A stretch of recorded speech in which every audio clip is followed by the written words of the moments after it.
Violent, addictive, and at the crux of antisocial and sedentary behaviours are some but not all of the ubiquitous criticisms levelled against the dominant leisure activity of gaming. However, popular opinion doesn't always necessitate truth.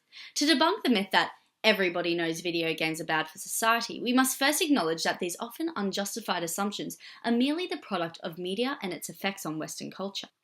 Harrington notes in Lecture 2 that one of the first systematic analyses of the impacts of media were the Pain Fund studies, which aimed to find a link between movie viewing and childhood misconduct, following the emergence of the popular medium in the US in the 1920s.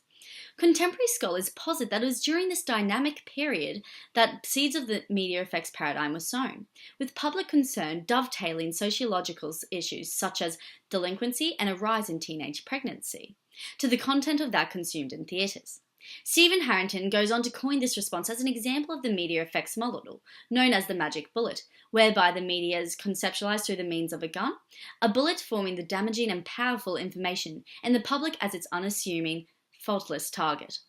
Harrington goes on to note in Lectures 2 and 4 that this effect is axiomatic today when considering release of the Grand Theft Auto 5, the fastest selling entertainment product of all time. Under this lens, the media denounces the video games as an appropriation of totally reckless behaviour, in turn leading audience members to believe that if they or their children played, then they would be more likely to gravitate to a life of crime. Larry and DeFleur acknowledged that the conclusions drawn by the Pain Fund studies supplemented a legacy of fear, with overarching theories suggesting that the media was both corrosive and powerful enough to the extent that it could pervert and disrupt social order. The image of a grown man spending his weekend sitting in a dark room alone playing video games is sad. The words of Gary Cox are a pervasive concern, yet still said with blind anger, a term as elaborated upon by Harrington in Lecture 4 as misinformed, uneducated statements that stem from the panic to maintain social order. This universally accepted groundless belief is outlined by Cox with reference to games' antisocial and sedentary behaviour. Sure, there is some credibility in the statement, however, over the past 30 years video games have disproved this stigma, that they have evolved from being an esoteric jumble of technologies to a powerful social collaborative medium that has reinvented the way we think about our daily community infrastructure. Harrington acknowledges the Pokemon Go phenomenon, for example, in Lecture 3 as a perfect exemplar of people coming together and forming groups in new, innovative ways, whilst at the same time being active and on their feet. This myth that games are inactive and antisocial is further disproved through the most recent biannual study by the Bond University. In this study, we were told that 42% of gamers have attended a games culture event, meaning they are forced to go socialise and bond with others over a common thread, and that an additional 70% of us who play games enjoy playing with others. Gamers are increasingly a crucial social thread woven throughout our everyday lives, so what then continues to perpetuate the current dogma? The subculture that orientates the gaming community has become arguably mired in a cycle of quasi-religious adherence to correspondingly harsh criticisms regarding correlation between violent crimes and violence in video games.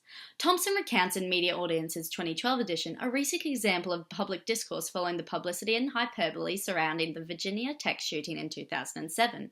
The shooter, who killed 32 people, was labelled by the media as an avid player of violent video games, an assumption that we easily jump to agreeing with today, even though conclusive links remain elusive. Gauntlet addresses the issue of the effects model tackling social issues such as the aforementioned backwards. This in turn repudiates the ideology that playing a first-person shooting game will encourage you to embody similar characteristics. To explain the problem of violence in society, researchers should begin with that social violence and seek to explain it with reference to the person, as said by Harrington in Lecture 3. Funnily enough, the Virginia Tech review panel ultimately found that the shooter, Cho, did not even play violent video games. He made more of a tendency towards games like Sonic the Hedgehog. The quick act of the media to relate youth violence to violent video games is simply the result of youth-orientated moral panic. It's been time and time again that the media grabs at youth due to the easeability. Another paper that concludes that the release of the top 50 selling video games in relation to violent criminal offences is debunked comes from the 1% increase in violent games correlation to a 0.03% decrease in actual violent crimes.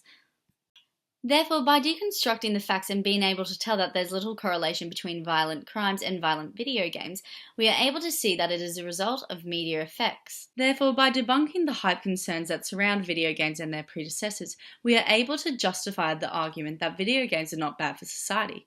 In fact, we could say the polar opposite, that they bring an ease of sociability to the world that we never had before.